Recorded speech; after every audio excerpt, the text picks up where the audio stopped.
Hello viewers, আসসালামু আলাইকুম। আপনি কি জানেন পুলিশ ক্লিয়ারেন্স কি?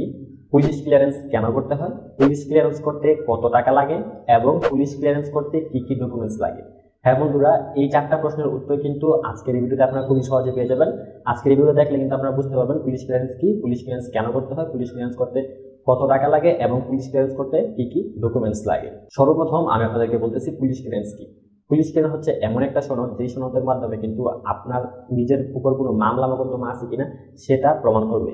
আপনার যদি পুলিশ ক্লিয়ারেন্স থাকে তার মানে আপনি আপনার সরকারি আদালত থেকে বা উপজেলা আদালত থেকে অথবা জেলা আদালত থেকে আপনি একটা সনদ পাচ্ছেন বা সার্টিফিকেট পাচ্ছেন যে আপনার নামে কোনো মামলা মোকদ্দমা নাই বা ফৌজদারি কোনো মামলা মোকদ্দমা নাই। এটাই হচ্ছে আসলে পুলিশ ক্লিয়ারেন্স। সেকেন্ড হচ্ছে পুলিশ ক্লিয়ারেন্স কেন করতে হয়। পুলিশ ক্লিয়ারেন্স সাধারণত দুইটি কাজের জন্য ব্যবহার করা হয়। একটি হচ্ছে আপনি যদি বাংলাদেশের মধ্যে কোনো সরকারি বা বেসরকারি প্রতিষ্ঠানে চাকরি নিতে চান, সেই ক্ষেত্রে কিন্তু অনেকে আপনার কাছ থেকে পুলিশ ক্লিয়ারেন্স চাইতে পারে, সেই ক্ষেত্রে আপনার লাগবে। আর আরেকটা হচ্ছে আপনি যদি বিদেশে কোনো চাকরি বা বিদেশে কোনো পড়াশোনার জন্য যেতে চান বা আপনি বিদেশে যেতে চান, এটা হতে পারে চাকরির জন্য, হতে পারে উচ্চশিক্ষার জন্য, বিদেশে যেতে চাইলে কিন্তু অবশ্যই আপনাদের পুলিশ ক্লিয়ারেন্স লাগবে। এখন আপনাদেরকে বলি পুলিশ ক্লিয়ারেন্স করতে কত টাকা লাগে। পুলিশ ক্লিয়ারেন্স করতে যেটা অনলাইনের ফি, শুধুমাত্র কিন্তু 500 টাকা লাগে। 500 টাকা কিন্তু আপনি চাইলে আপনার সোনালী ব্যাংকের মাধ্যমে পেমেন্ট করতে পারেন এবং আপনি চাইলে রকেট, বিকাশ, নগদের মাধ্যমে কিন্তু পেমেন্ট করতে পারেন। তারপর সর্বশেষ যে ইম্পর্টেন্ট টপিকটা, সেটা হচ্ছে পুলিশ ক্লিয়ারেন্স করতে কি কি ডকুমেন্টস লাগে।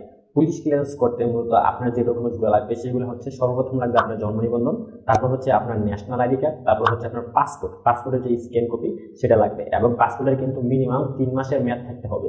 3 মাসের মেয়াদ থাকতে হবে এরকম একটা পাসপোর্টের স্ক্যান কপি কিন্তু লাগবে। তারপর হচ্ছে আপনার ইউনিয়ন কর্তৃক একটা প্রত্যয়নপত্র বা নাগরিক সনদপত্র কিন্তু আপনার লাগবে এবং তারপর যেটা লাগবে সেটা হচ্ছে আপনার বর্তমান ঠিকানা ও স্থায়ী ঠিকানা প্রমাণস্বরূপ একটা সনদপত্র লাগবে, যেটা কিন্তু খুবই সহজে আপনার ইউনিয়ন থেকে আপনি পেয়ে যেতে পারেন।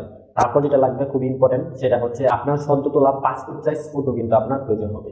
মূলত এই ডকুমেন্টসগুলো নিয়ে কিন্তু আপনি চাইলে অনলাইনের মাধ্যমে খুবই সহজে পুলিশ ক্লিয়ারেন্সের জন্য আবেদন করতে পারেন, অথবা আপনার যে উপজেলার মধ্যে যে থানা আছে সেই থানার মধ্যে যেয়ে কিন্তু আপনি সরাসরি এই কাগজগুলো সাবমিট করে সেইখান থেকে পুলিশ ক্লিয়ারেন্সটা কালেক্ট করতে পারেন।